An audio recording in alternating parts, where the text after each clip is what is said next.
Доброе утро, зрители Стоп Гейм! В эфире Инфакт. Тодд Говард ассоциируется у публики с древними свитками и, разумеется, мемами про бесконечные переиздания Скайрима. Но на самом деле у главной звезды Bethesda Softworks есть и другие таланты. Например, Говард, как выяснилось, внес огромную лепту в разработку грядущей Индиана Джонс and the Great Circle. В свежем выпуске журнала Edge сотрудники Machine Games признались, что автор Skyrim — частый гость в их студии. Будучи огромным фанатом Индианы Джонса и всего, что с ним связано, разработчик консультирует авторов новейших Wolfenstein и предлагает им свои идеи. Более того, он фактически придумал сюжетную завязку, тот самый великий круг, который вынесен в заглавие проекта. По словам Джерка Густавсона, гейм-директора The Great Circle, увлечение Говарда сериалом про археолога-авантюриста отнюдь не ограничивается кино. Говорит, он назвал свою собаку Индианой, и у него в офисе огромная коллекция вещей по мотивам. Это очень мило. Конец цитаты. Также из материала выяснилось, что изначально, до того, как к делу подключилась Machine Games, Тодд Говард предложил игру компании Lucasfilm. А потом, когда за производство взялись авторы последних Wolfenstein, Говард фактически взял на себя роль советчика и стал неотъемлемой частью коллектива разработчиков.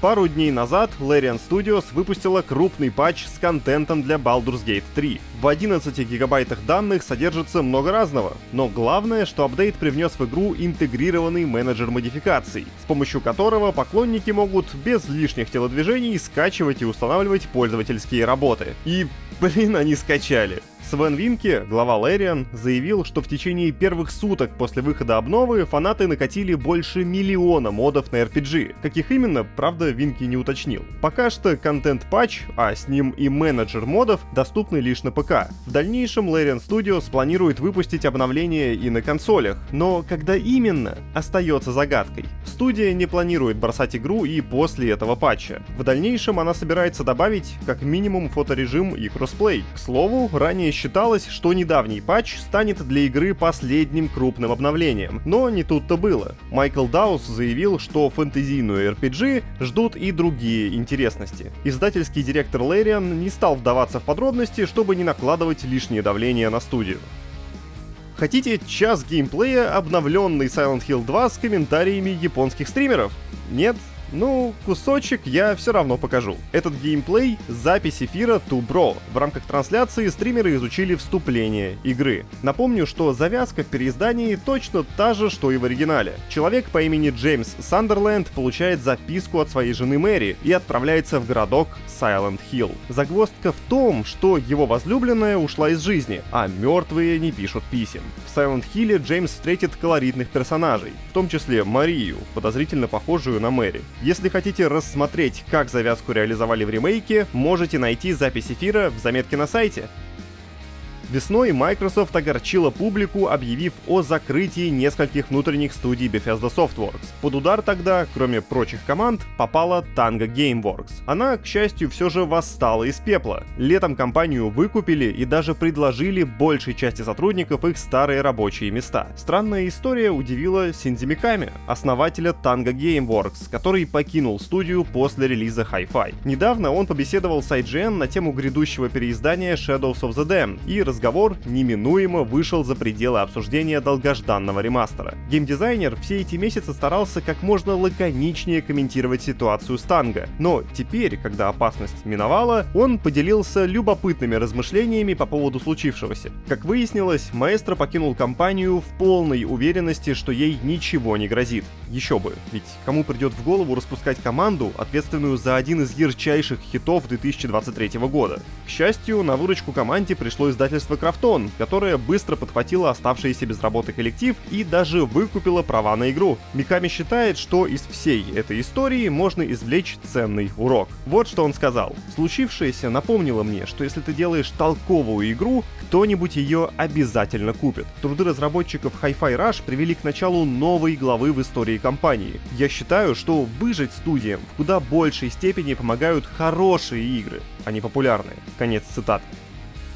Официально полноценный релиз Warhammer 40 000 Space Marine 2 состоится только сегодня. Однако купившие расширенные издания геймеры уже несколько дней как сражаются с ксеносами во имя Империума. Некоторые даже умудрились пройти сюжетную кампанию и обнаружить трогательное послание от разработчиков боевика. Как выяснилось, брутальную Space Marine 2 посвятили светлой памяти Джона Питера Бэйна, также известного как Total Biscuit. Находка приятно удивила сообщество. Мало кто ожидал увидеть в титрах знакомый ник, но все сходятся на том, что это очень уместный трибьют. Как-никак, этот автор любил Warhammer и даже когда-то выпустил ролик про оригинальную Warhammer 40 000 Space Marine с ее незабываемым мультиплеером. При этом фанаты с юмором отметили, что критик почти наверняка разнес бы боевик в пух и прах за отсутствие элементарных удобств вроде настройки FOV. Total Biscuit, напомню, был влиятельной YouTube-персоной в 2010-х. Его видео, остроумные комментарии киберспортивных событий, а также очень смелые взгляды на индустрию сделали блогера кумиром миллионов. Причем его уважали не только рядовые геймеры, но и в кругах разработчиков. К сожалению, в 2015 году у Джона Питера Бэйна диагностировали рак печени терминальной стадии. Легендарный критик скончался весной 2018 года. Ему было 33 года.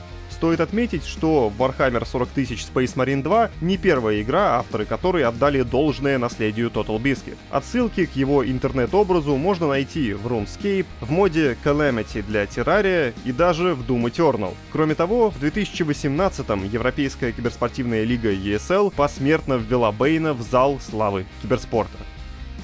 Компания Warner Bros. Выложила на YouTube трейлер грядущего фильма по мотивам мега-популярного конструктора студии Mojang. Речь, конечно, про Майнкрафт. Ролик быстро набрал 26 миллионов просмотров. Некоторым увиденное понравилось. Например, сотрудник портала Kotaku считает, что грядущую картину наверняка оценит детвора. А вот взрослым фанатам лучше лишний раз не напрягаться. Мол, сделано не для вас. Интернет-сообщество, впрочем, другого мнения на этот счет. Негативные реакции и возможно, огромное количество дизов, наверняка сказать нельзя, потому что дизы скрыты, а дизлайк-метр любит исказить данные в 2-3 раза, обусловлены в первую очередь визуальным стилем грядущей экшн-комедии. Публике не нравится откровенно слабая компьютерная графика, а также отсутствие интересной стилизации. Как следствие, проект выглядит не как блокбастер, а словно капустник уровня YouTube Rewind. Особенно насмешили аудиторию местные животные. Бедняк сравнивают с первым неудачным дизайном киношного синего ежа. Правда, фанаты сомневаются, что Warner Bros. Последует примеру Paramount. Также поклонников огорчила завязка ленты, отчетливо напоминающая дилогию Джуманджи, и кастинг. Даже Джек Блэк, которому досталась роль Стива, героя первоисточника, удостоился гнилых помидоров от разочарованной аудитории. Впрочем, после Borderlands ему явно не привыкать.